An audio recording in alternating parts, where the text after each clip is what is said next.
भाइयों, हमारे कांग्रेस के जिला अध्यक्ष आदरणीय दिनेश जी, मंच पर उपस्थित हमारे बड़े भाई गोड्डा के जोरदार नेता आदरणीय शाह साहब, झारखंड मुक्ति मोर्चा के वरिष्ठ नेता, भाइयों, तमाम छात्र छात्राओं, मीडिया के साथ है, समर्थन भी दिया है। ए मनु भाई बैठो, कहने के लिए आया हूं कि आप सबों ने भगवान बिरसा के उस नारे को सुना होगा, वीर सिद्धू कान्हू के उस नारे को सुना होगा जो उनका सपना था, आबुआ दिसम आबुआ राज, आबुआ दिसम आबुआ राज। और लंबे संघर्ष से लड़ाई चली, आजादी उसका पहला कदम था, देश का आजादी। लेकिन अगर उसका दूसरा कोई कदम था आबुआ दिसम आबुआ राज का, तो झारखंड बनने का वो दूसरा कदम था। एक लंबे संघर्ष के बाद, अनगिनत कुर्बानियों के बाद, आदरणीय गुरु जी के पहले भी कई नेता लड़े, लेकिन अंतिम मुकाम तक पहुंचाने वाले आदरणीय गुरु जी, जिसका हम सब सम्मान करते हैं, जरा जोरदार ताली बजा के ढंग से भी उनका सम्मान करना चाहिए। राज्य बना, आबुआ दिसम आबुआ राज का सपना का पूरा करने का वह दूसरा कदम था। सरकारें बनी, मैं भी सरकार में मंत्री था 2000 में, लेकिन अनुभव नहीं होता था कि यह राज अपना है,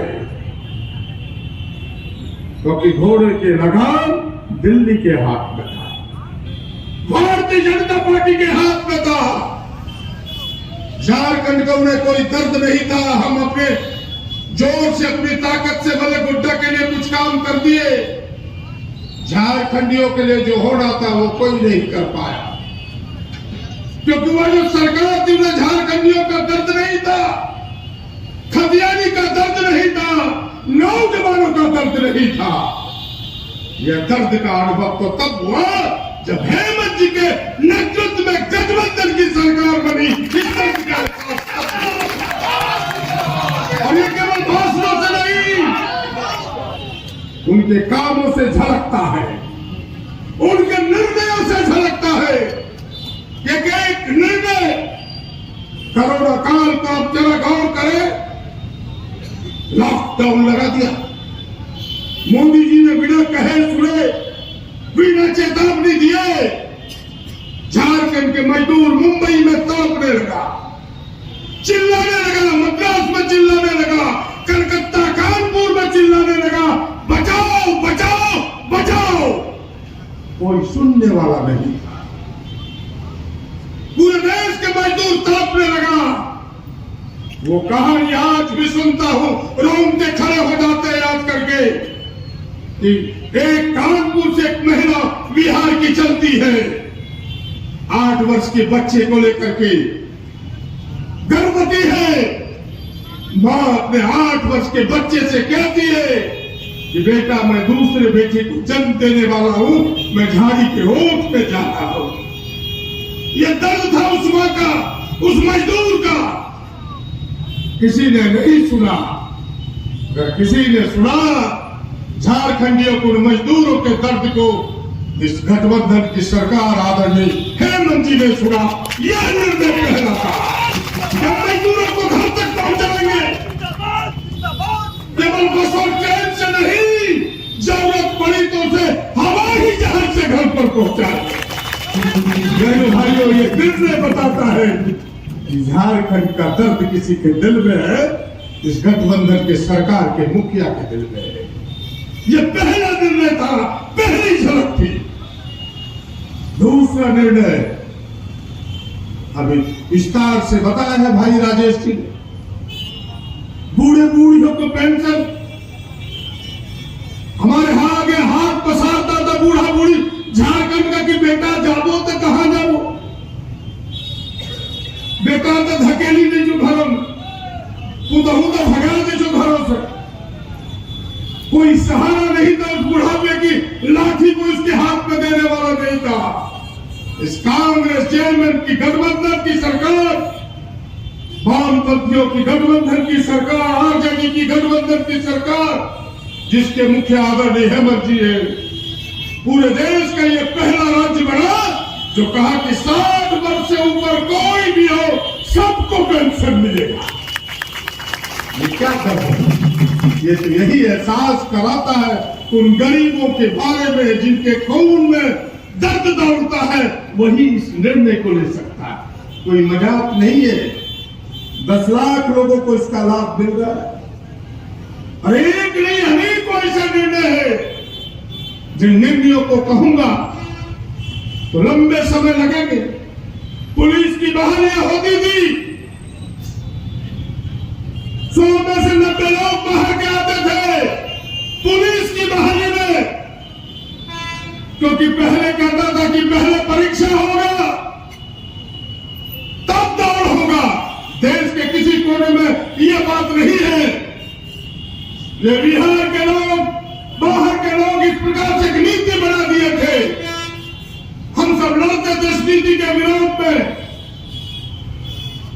यह सरकार बनी क्या कि पहले झारखंडियों के बेटा बेटी का हो, और इस निर्णय को बदला।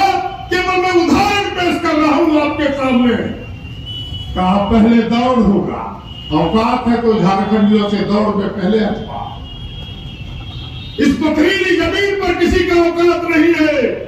आदिवासी का बच्चा, दलित का बच्चा, पिछड़ा का बच्चा, झारखंडी गांव का बच्चा दौड़ में आगे निकलता है। पुलिस में से 90 बहाली झारखंडी बेटा बेटी का होता है। इन निर्णयों को गौर करेंगे तब आपको लगेगा कैसी सरकार है, कैसा निर्णय किया है। बोला मैट्रिक पास, इंटर पास यहां से होना होगा। इसके फायदे झारखंडी बच्चों को है।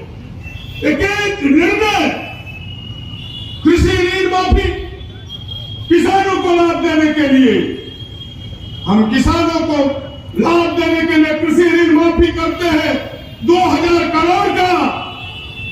और भारतीय जनता पार्टी मोदी जी की सरकार 9 लाख करोड़ ऋण की माफी करता है अडानी और अंबानी का। क्या अरुण भैया बेहतर बताएंगे?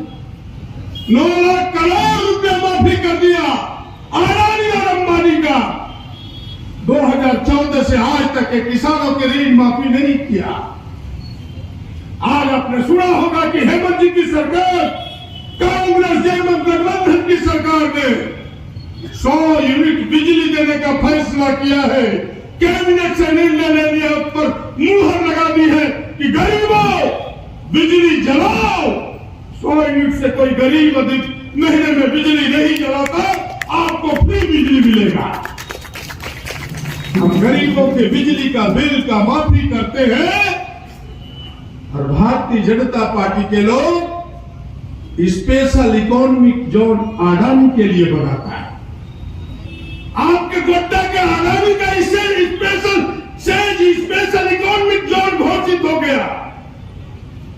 कितना लाभ है सालाना इस अडानी कंपनी को पता है? स्पेशल इकोनॉमिक जोन से कोई टैक्स नहीं लगेगा। जो आयात करेगा उसमें भी कोई टैक्स नहीं, निर्यात में भी कोई टैक्स नहीं। यह है उसकी कहानी। अपने मन से किसी भी कंपनी को वो ठेका सबलेट कर सकता है, कोई कानून कायदा नहीं लगेगा। स्पेशल इकोनॉमिक जोन में मन हो गया तो राजेश बाबू को दे दिया, मन हो गया तो प्रदीप यादव को दे दिया, नहीं मन हुआ तो आपको ठेका दिखा देगा। यह है उसकी कहानी। और वही स्पेशल इकोनॉमिक जोन से 10,000 करोड़ का मुनाफा प्रत्येक साल अडानी कंपनी को होगा, गोड्डा के लोगों को नहीं होगा, गोड्डा के किसानों को नहीं होगा, गरीबों को नहीं होगा। और हम उसमें नौकरी मांगते हैं तो दुबे जी आपका क्या फटने लगता है? हम नहीं बोलेंगे उनको गंदी बात। क्या फटने लगता है भाई आपका? धुआं खाएंगे हम। टीबी होगा राजेश मंडल को, टीबी होगा, दमा होगा